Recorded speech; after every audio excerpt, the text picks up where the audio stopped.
The morning sun filtered through tall courthouse windows, casting long rectangles of light across scuffed wooden floors. Outside, the city buzzed. Buses rumbled, people hurried to work, and coffee carts did steady business. But inside courtroom 3B, the air felt heavier, quieter, like the whole room was holding its breath. At the defendant's table stood a woman in a simple navy blazer and dark slacks. Her hair was pulled back neatly, her hands folded in front of her. She looked tired, not the kind of tired that comes from staying up late, but the deep kind that settles in your bones after weeks of watching your back, sleeping with one eye open and pretending to be someone you're not. She hadn't expected to be here, not like this. Just 2 days earlier, she'd been standing near a bus stop downtown, blending in like she always did. She'd noticed a young woman, barely out of her teens, being pulled toward a black SUV by two men who didn't look like friends. The girl's eyes were wide, her arms stiff, her mouth opening and closing like a fish out of water. No one else seemed to notice, or if they did, they looked away. The woman stepped in, calmly at first. "Hey, is everything okay?" she asked. That's when things went sideways. One of the men turned on her, voice low and sharp. "Mind your business," but she didn't back down. She'd seen this before. The rehearsed calm, the practiced lies, the way victims are made to look like they're going willingly. She knew the signs. So she stayed put, kept talking, and subtly pulled out her phone, hitting a speed dial button that didn't actually call anyone. It just activated a silent alert to her team. Within minutes, police arrived. But by then the SUV had sped off and the young woman was gone. The officers, confused and pressured by bystanders who'd only seen part of the scene, ended up detaining the wrong person, her. They said she'd caused a disturbance, escalated a private matter, and refused to leave when asked. She didn't argue. She couldn't explain, not without blowing months of careful work. Now standing in front of the judge, she tried again. "Your Honor," she began, voice steady but soft. "I wasn't causing trouble. I saw someone in danger and tried to help." The judge, a man in his late 50s with thinning gray hair and a reputation for fast rulings, leaned back in his chair. He'd already glanced at the file, skimmed the officer's report, and made up his mind before she even spoke. "Help?" he repeated, raising an eyebrow. "Is that what we're calling it now? Because the officer says you were yelling, blocking traffic, and accusing strangers of kidnapping.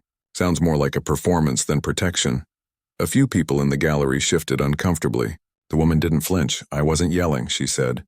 "I spoke clearly. I identified myself as someone who could assist.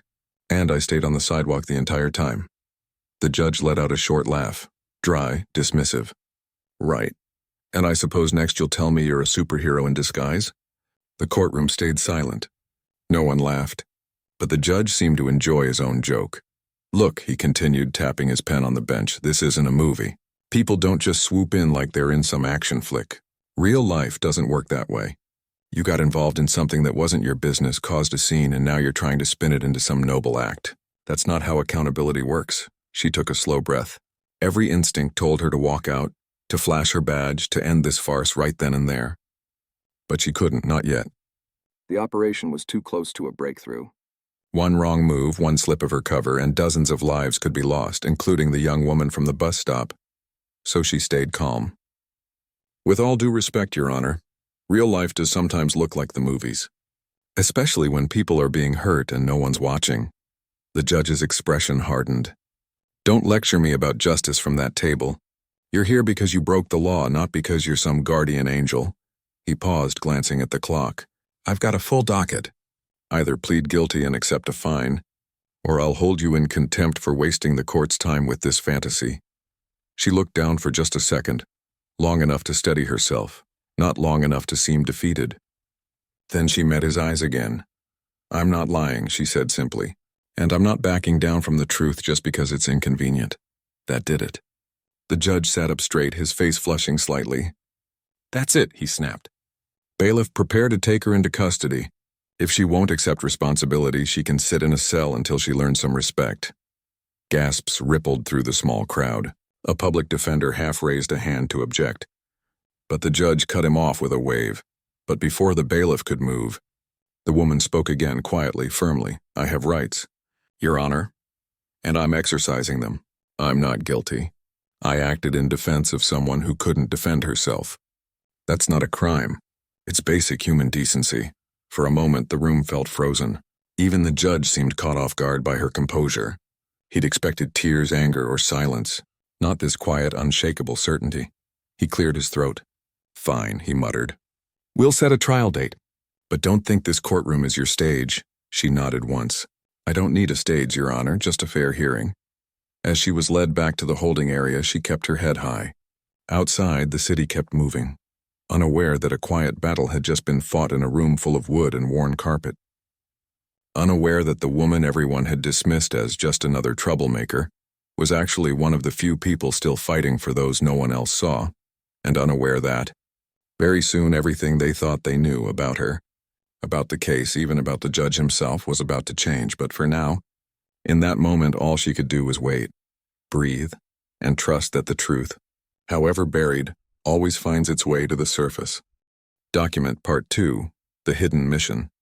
Rain tapped softly against the window of a nondescript government sedan parked 3 blocks from the courthouse.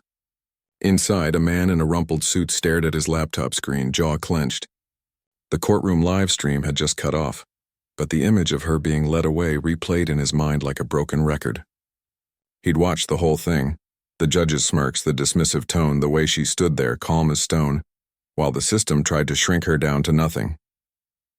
He reached for his radio. "She's in holding. No contact.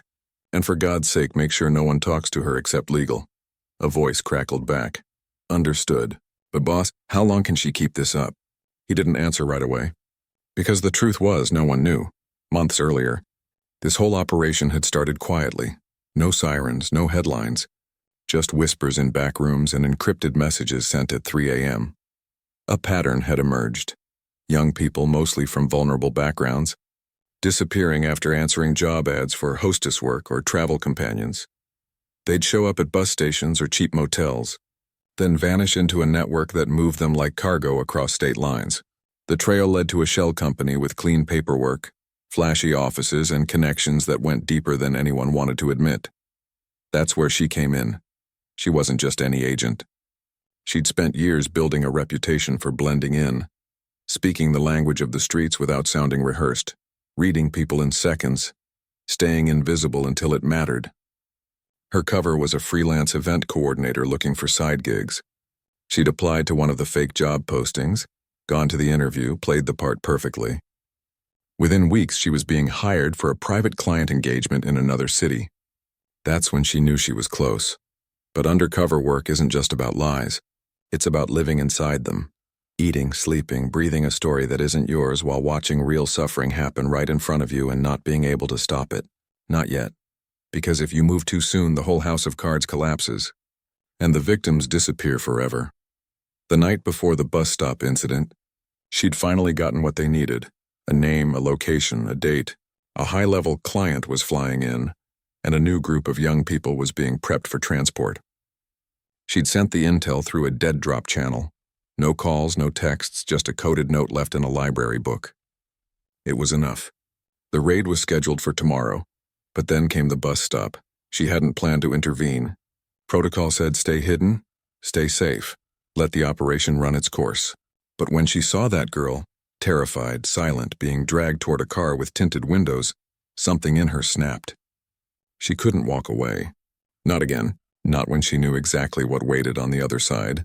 So she stepped in, not as an agent, not as a hero, just as a person who couldn't unsee what she'd just seen. Now, sitting on a hard bench in the courthouse holding cell, she rubbed her temples and tried to quiet her racing thoughts. The walls were thin. She could hear muffled voices, the clink of keys, the distant hum of fluorescent lights. Her phone was gone, her ID confiscated. To everyone here, she was just another defendant, another black woman with a story no one believed. But inside, she ran through the timeline. The raid was set for 6 a.m., less than 18 hours away.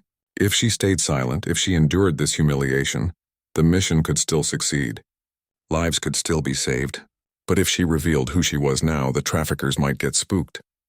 They had eyes everywhere, even, she suspected, inside the courthouse. She thought about the judge. His tone, his smirk, the way he'd called her story Hollywood nonsense. It stung, not because it was untrue, but because it was so familiar. How many times had she seen people like her dismissed, doubted, disbelieved simply because of how they looked? Even in her real life outside the job, she'd been followed in stores, questioned in her own neighborhood, told to calm down when she spoke up. Now, wearing a cover identity, it was happening all over again. But this time, the stakes were higher. Back in the government sedan, her handler made a call. "We need to prep the team. Move the raid up by 2 hours, and get legal standing ready. Federal jurisdiction, emergency disclosure, the whole package. If things go sideways in there, we pull her out fast." "Understood," came the reply. "But what if the judge locks her up overnight?" "He won't," the handler said, though he wasn't sure. "She's too smart to give him that excuse, and he's too arrogant to think she's anything more than what he sees." Meanwhile, in the holding cell, she closed her eyes and pictured the faces of the people they were trying to save. A teenager from Ohio who'd run away from foster care. A young man from Texas lured by promises of modeling work. A girl barely 18 who'd texted her mom, "I think I made a mistake," hours before she disappeared. She couldn't fail them. Not now. When the bailiff finally came to escort her out, no charges filed yet, just held pending review, she stood without a word. As they walked past the courtroom doors, she glanced inside. The judge was already on the next case, barely glancing up. To him, she was already forgotten, but she remembered him, and she knew something he didn't. Truth doesn't always shout. Sometimes it waits, watches, and strikes when you least expect it. By the time she was released on her own recognizance with a court date set for next week, night had fallen. She walked out alone into the cool evening air, pulling her coat tighter. No fanfare, no apology, just another person swallowed and spit out by the system. But as she turned the corner, a black SUV slowed beside her. The window rolled down. A familiar voice said, "Get in." She didn't hesitate. Inside, her handler handed her a burner phone and a coffee. "You okay?" She took a sip, let the warmth settle in her chest. "I'm fine." "You were incredible in there," she shook her head. "I didn't do anything special. I just told the truth. Most people can't do that when the whole room's against them." She looked out the window as the city lights blurred past. "Then maybe the problem isn't the people telling the truth," she said quietly. "Maybe it's the ones who refuse to hear it." The car turned onto the highway, heading toward the staging site for tomorrow's raid. Somewhere ahead, in a warehouse on the edge of town, people were waiting, some as captors, some as captives. And soon everything would change. But for now, in the quiet hum of the moving car, she allowed herself one deep breath. One moment of stillness, because tomorrow she wouldn't be the woman in the courtroom. Tomorrow she'd be exactly who she was always meant to be. The warehouse sat on the edge of town, surrounded by chain-link fences and silence. At 4 a.m., the only sounds were the distant hum of the interstate and the soft crunch of boots on gravel. Dozens of federal agents moved like shadows, forming a tight perimeter. Radios whispered coordinates. Snipers took position on nearby rooftops. Inside, intelligence confirmed it. At least 7 victims. 2 armed guards and the ringleader, Smug, connected, and convinced he was untouchable. And then, just before the breach, a single text lit up a supervisor's phone. "She's clear. Operation Greenlight." Minutes later, flashbangs erupted. Doors splintered. Shouts echoed off concrete walls. Within 20 minutes, it was over. The traffickers were in cuffs. The victims, shaken, exhausted but alive, were wrapped in blankets and guided to waiting medics. Among the seized evidence, ledgers, burner phones, and a laptop with encrypted files that would unravel a network stretching 3 states wide. Back at the Federal Command Center, monitors flickered with live feeds. One screen showed local news vans already gathering outside the courthouse. Another displayed a secure video call request from the chief judge of the municipal court. The handler answered. The judge appeared on screen, still in his robe, eyes red-rimmed, voice unsteady. "I just saw the news," he said. "That raid." "The woman from my courtroom yesterday, she's FBI?" "Yes," the handler replied, flat and calm. "Special agent, deep cover. Been embedded for 10 weeks," the judge swallowed hard. I had no idea." "No," the handler said gently. "You didn't." There was a long pause, the kind that comes when pride cracks open and something raw slips through. "I need to see her," the judge finally said. "In person." 2 hours later, in a quiet conference room at the federal building, the door opened. She walked in wearing a dark suit. her FBI badge clipped to her belt, her posture straight but not stiff. The judge stood immediately. He looked older than he had in court, smaller somehow. The arrogance was gone, replaced by something closer to awe and shame. "I don't even know what to say," he began, voice cracking slightly. "I treated you like you were lying, like you were wasting my time." She didn't sit, didn't smile, but she didn't harden either. "You saw what you expected to see," she said. "That's the danger of assumptions." He nodded slowly. "I mocked you, in front of everyone. Called your truth a fantasy." "You did," she said. "But here's what you didn't know. Every word I said in your courtroom was true. I was trying to help someone. I was acting in defense. I just couldn't tell you why." He looked down at his hands. If I'd just listened. "You might have still doubted me," she said, not unkindly. "Because I didn't look like what you think an agent should look like. I didn't sound like one. And that's the problem, isn't it? We decide who's credible based on how they look, not what they say." He flinched but didn't argue, because she was right. Then she leaned forward slightly. "But here's what matters now. Those people we rescued this morning, one of them recognized the courthouse clerk from your building. Said he'd been asking questions about cases involving suspicious women. We're still piecing it together. But it looks like your court, maybe even your staff, was being used to flag potential threats to their operation." The judge went pale. "That's impossible, is it?" she asked. "Or is it just uncomfortable?" He sank into a chair, running a hand over his face. "I've been on the bench for 18 years. I thought I was fair. I thought I saw people clearly. Fairness isn't just about rules," she said. "It's about humility, about knowing you might be wrong, even when you're wearing a robe." A federal supervisor stepped in quietly then, placing a file on the table. "We're not here to punish you," he said. "We're here to stop this network, and we need your cooperation. Your clerk's access logs, your case records from the last 6 months, any unusual requests, it could be the key." The judge nodded quickly.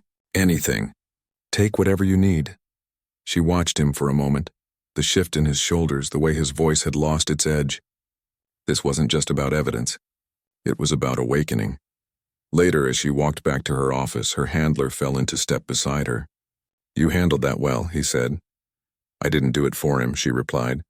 "I did it for the next woman who walks into his courtroom scared, telling the truth and hoping someone believes her." He nodded. Still, most people would have let him sweat. "Maybe," she said. "But justice isn't just about catching the bad guys. It's about fixing the cracks that let them hide in the first place." By midday, the story was everywhere. Local news, national headlines, social media buzzing. Undercover FBI agent mocked in court, exposes trafficking ring hours later. But the real story wasn't the twist. It was the quiet reckoning happening behind closed doors. At the courthouse, the judge called an emergency meeting. He didn't make excuses. He told his staff what happened, how his bias nearly derailed a federal operation, how his words had wounded someone who was actually protecting the public, how they might have an insider threat in their own building. He asked for honesty, for vigilance, for change. Meanwhile, the rescued victims began giving statements. One described being told, "No one will believe you. You're nobody." Another said her trafficker laughed when she threatened to go to the police. "They'll think you're guilty before you even speak." Those words hit harder than any raid, because the truth was, the courtroom wasn't so different from the warehouse. In both places, people were judged not by their actions, but by how they looked, where they came from, what they wore. In both places, power was used to silence, but now something had shifted. As the sun set, the judge sat alone in his chambers. On his desk lay a printed photo, released by the FBI, of the agent standing beside rescued survivors, her arm around a young woman who'd been missing for weeks. No badge visible, no uniform, just 2 people side by side, finally seen. He stared at it for a long time. Then he picked up the phone and called the state judicial training office. "I'd like to schedule mandatory implicit bias training," he said, "for every judge, clerk, and bailiff in this district. Starting next week." It wasn't enough, but it was a start, and sometimes starts are the most powerful part of the story. Weeks passed and the city began to change, not all at once but in quiet, steady ways. The headlines faded, but the conversations didn't. At coffee shops, Bus stops and community centers, people talked about what happened in courtroom 3B. Not just the twist, the undercover agent, the trafficking ring, but the part that hit closer to home. How easily someone telling the truth can be dismissed when they don't fit the picture in your head. The judge didn't hide. He showed up. At town halls, at training sessions, even at a local high school career day where a student asked, "How do you fix it when you've been wrong in a really public way?" He didn't give a polished answer. He said, "You listen, you learn, and you spend every day after that trying to do better." He started arriving at court early, not just to review cases but to talk to the clerks, the bailiffs, the public defenders, people he'd once treated as background noise. He asked about their lives, their challenges, what they saw in the courtroom that he might be missing. Some were skeptical at first, but over time they noticed the difference. He interrupted less. He leaned in more. He stopped assuming he already knew the story before it was told. Meanwhile, the woman who'd stood at the defendant's table was back at work, but not in the field. After the raid, her supervisors offered her a temporary role in training new agents, especially those going undercover in high-risk operations. She accepted, not because she wanted a break, but because she knew how lonely the work could be, how heavy it felt to carry secrets while watching injustice unfold and not being able to shout, "I can stop this." In the training room, she didn't just teach tactics. She taught presence. Your cover isn't just your fake name or your wardrobe, she told a group of wide-eyed recruits one afternoon. It's your stillness. It's your ability to stay calm when everything inside you is screaming. And sometimes it's your willingness to be disrespected so someone else can live. One young agent raised a hand. "But how do you not lose yourself in all that?" She smiled faintly. "You hold on to why you started. And you remember that dignity isn't something someone gives you. It's something you carry, even when no one sees it." Outside the FBI building, the ripple effects kept spreading. Community advocates, long frustrated by how the justice system treated marginalized people, used her story as a rallying point. Not to shame, but to push for real change. They met with city officials, demanding better protocols for identifying undercover personnel, more transparency in how complaints are handled, and mandatory bias training for all court staff, not just judges. To everyone's surprise, the courthouse agreed. Within 2 months, a new policy was drafted.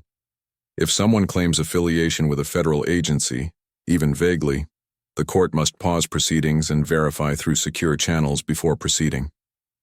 It wasn't perfect, but it was a safeguard that hadn't existed before.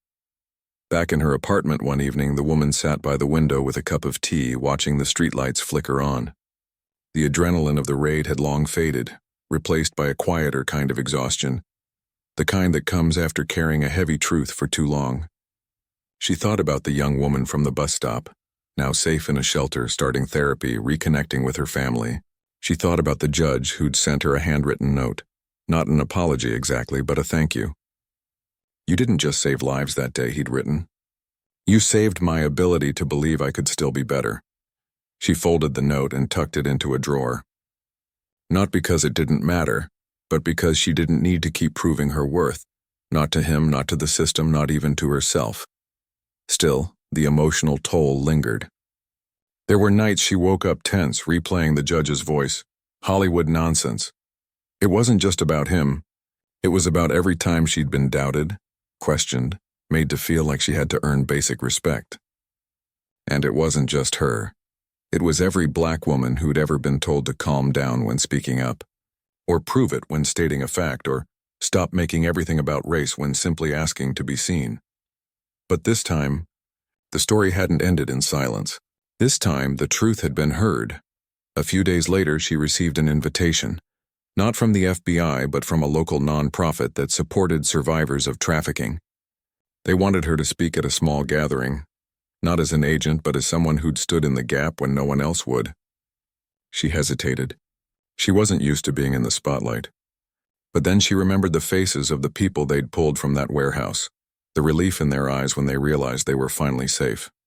She said yes. At the event, she didn't wear her badge. She wore a simple blouse and jeans. She didn't give a speech full of jargon or heroics. She talked about fear, about doubt, about choosing to act even when you're not sure it'll matter. "I didn't save anyone that day," she told the room. "I just refused to look away, and sometimes that's enough to change everything." Afterward, a teenager approached her, eyes glistening. "I want to be like you," she whispered. The woman knelt slightly to meet her gaze. "Be better than me," she said gently. "Be the kind of person who doesn't have to hide who you are to be believed." As she walked home that night, the city felt different. Not fixed, but trying. And that was something worth protecting, because real change doesn't happen in one dramatic moment. It happens in courtrooms where judges learn to listen, in training rooms where new agents learn to endure, in shelters where survivors learn to trust again, and in quiet apartments where women who've carried the weight of the world finally let themselves breathe. And sometimes, it starts with one person refusing to back down, even when the whole room is against them. Document, Part 5, Ripple Effects. A year later, the courthouse still stood in the same place, but something inside it had shifted. Not in the marble floors or the wooden benches, but in the air, in the way people spoke to each other, in the quiet pauses before judgments were made. New signs hung near the clerk's desk. All individuals deserve to be heard with respect. Training certificates lined the hallway. Implicit bias, trauma-informed response, cultural humility. They weren't just paperwork. They were promises. The judge no longer rushed through cases. He asked more questions, listened longer, and when a young man once stood before him, trembling as he explained he'd been defending his sister from an aggressor, the judge didn't smirk. He said, "Tell me what happened." From the beginning. That small act of belief changed everything for that young man, and it was only possible because someone else had once stood in that same spot and been disbelieved, and still chose to speak the truth. Across town, the woman who'd once been mocked in that courtroom now spent her days in a sunlit training room at the FBI field office. She wasn't chasing leads anymore. She was shaping the next generation, teaching them how to disappear into a role without losing themselves, how to hold their ground without raising their voice, how to protect the vulnerable even when it costs them personally. She often told her recruits a simple rule. If you ever feel like you're the only one seeing something wrong, don't assume you're imagining it. Assume you're the one who's awake. Her story had become part of the curriculum, not as a legend but as a lesson. Not about glory but about grit. About the kind of courage that doesn't roar but endures. New agents watched the courtroom footage, heavily edited for security, and discussed it for hours. "What would you have done?" the instructors asked. The answers varied, but the takeaway was always the same. Dignity isn't granted by a badge or a robe. It's claimed by how you carry yourself when no one's giving you the benefit of the doubt. Meanwhile, the survivors from the raid were rebuilding their lives. One enrolled in community college. Another started a support group for others who'd escaped trafficking. A third began speaking at schools, sharing her story so other young people would recognize the signs of manipulation.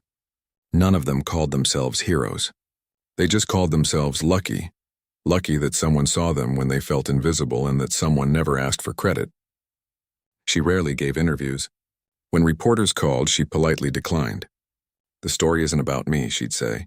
"It's about what happens when we stop assuming we know who matters." But her impact couldn't be contained.